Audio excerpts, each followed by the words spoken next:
This is the warehouse of the great Admiral Cheng Ho, and he set sail in 1405 and he came to Malacca, Manlaja, 6 times.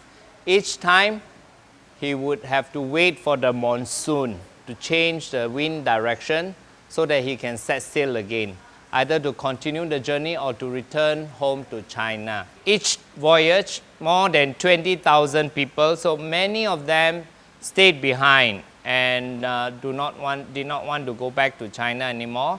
So they married with the locals, and that is how the Peranakan culture, the Baba and the Nyonya people came about. The Peranakan culture has evolved through natural adoption and adoption of the best of the various cultures without caution. Our ancestors kept an open mind when broaching foreign cultures and religious beliefs, and in the process they managed to enrich the Peranakan culture as a culture that is highly tolerant and meaningful.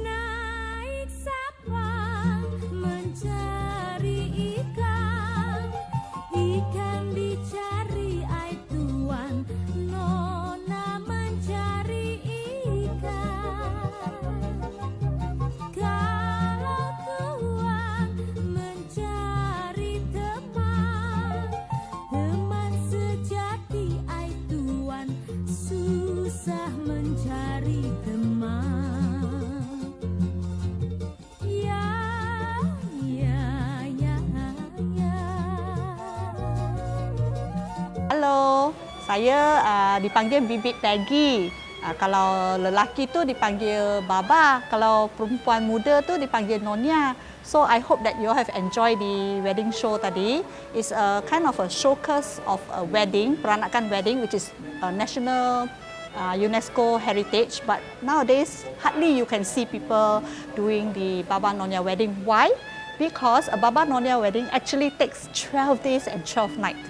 Like in my olden days, I think I'm one of the few last one to do the 12 days, 12 nights. Even that also, we could not do the whole ceremony. Sebab kalau you want to do the whole ceremony, it takes many things, which we can't even find some of the things nowadays. Refreshment and meals. Amongst cakes synonymous with the Peranakan wedding are onde-onde and kueh.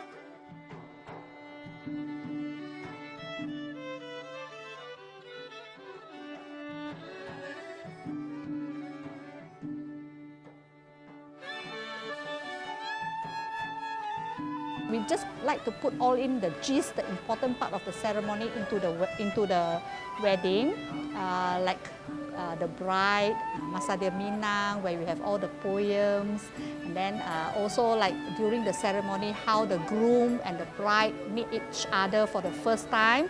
You know, in the olden days when you have a Peranakan wedding, the groom has never even seen the bride, not once. So he doesn't know whether the bride is going to be pretty or anything. It's up to what we call the Sangkeun. Sangkeun is like the matchmaker. The matchmaker who actually recommend to the family, and the family is the one who make decision for the bride and the groom to get married. In the olden days, the bride and groom have no say. It's only up to the parents to make decision. So once the decision is made, what they have to do is to see their birth date, their birth time of the bride and the groom, and they have to match. They must match. If anything doesn't match, then the wedding will not go through because it's considered bad luck. But if the birth date, the time matches the bride and the groom, then it's agreeable on both parts. Then they will sit down and discuss how they're going to have the wedding. Okay, what is they also, like the Malay wedding, they have the hantaran. but they are more elaborate. Because in the olden days, the Baba Peranakan are kind of more well-to-do families. They are more of the well-to-do families. So you can see a lot of jewelries, bedecked on them, you know, all sorts, until 10 jari also they have all the rings and the gelang and everything. You know, they can come up with whole decks of jewelries that are given by both sides of the family. Now, what the bride and groom normally, 12 days occasion, the main day, the actual day of the wedding is the most important. Timing of the actual day, like macam what time they have to leave the house, what time they have to pick up the bride, the timing of auspiciousness is very important. I'm the artistic director of the Cheng Ho Cultural Museum, and I'm also running the Cheng Ho Tea House. I've been here for the last 4 years, and I'm reviving the Baba Nyonya wedding show. I found that has been very rewarding and very popular with all the tourists. I feel that this Baba Nyonya culture is a true reflection of the One Malaysian culture, because it's truly a potpourri, a melting pot and a fusion of all the major races, especially between Malay and the Chinese. And also you will find that it's so rich in Malacca. You have the Chiti, the Indian and the Malay, also the European mixed with the locals. So this culture is what made the UNESCO World Heritage so interesting in this town. Perhaps the best segment to enact is the rolling of a young boy on the river bed as a fervent wish that the firstborn will be a boy to perpetuate the family's name. Upon the completion of the rolling process, a platter of bunga rempe may be placed on the bed to provide sweet fragrance in the room. This is also not to leave the bed unoccupied until the wedding day.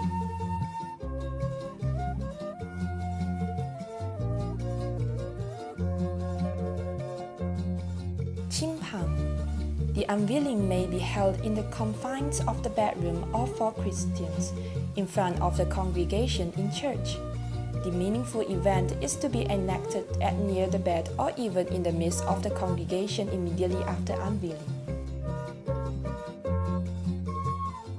Bikin 12 Hari, 12-day ceremony. The chicken are used to determine the sex of the firstborn child, but due to the problems associated with the rearing the chicken, modern couples is usually given an ampao in lieu of the chicken.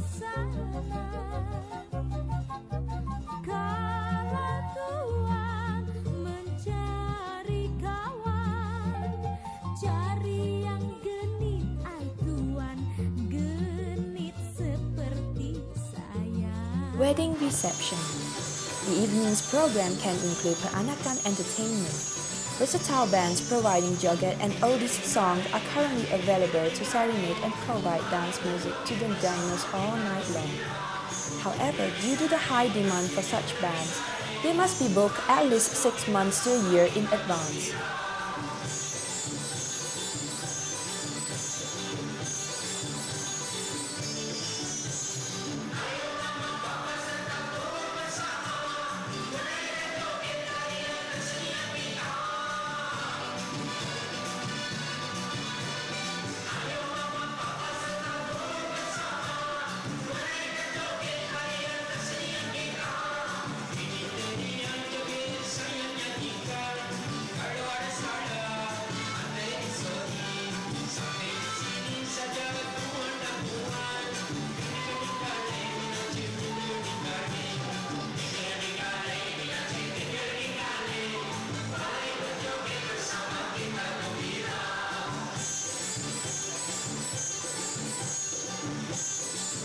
Tea ceremony. This event is equally important to impart the correct form of address to everyone in the family.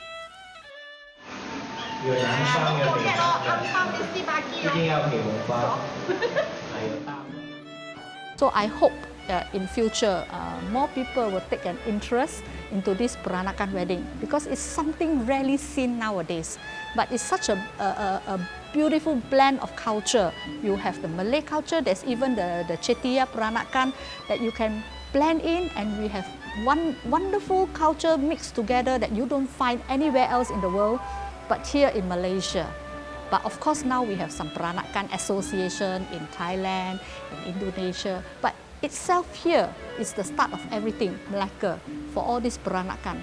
I do hope that the younger generation will look into this Peranakan wedding culture. I'm sure many of you do not know about this culture, and very thankful to this crew who is doing it and willing to inform to you all whatever bits and bits that we have, whatever bits and things that we can get, we share. We would like to share and elaborate this beautiful culture so that it will not become extinct.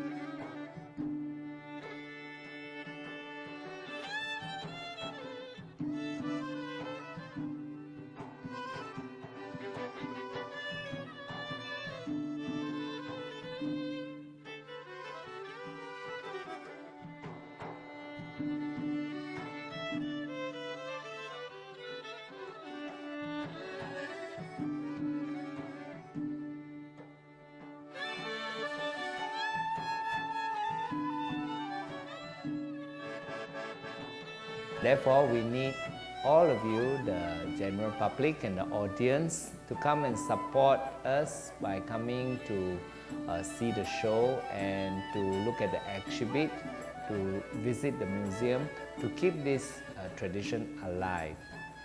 Because it encompasses all aspects of the lifestyle here, including the food, the architecture, the language, and even the costume, okay, and all the accessories. So I hope that this culture can promote the unity among all the races and religion, and I feel all the more in this day and age we need to preserve this cultural gem that has made Malacca so famous and so rich. So I encourage all of you to come to Malacca to experience this wonderful history and heritage that has been given to us and passed down from generation to generation. Thank you.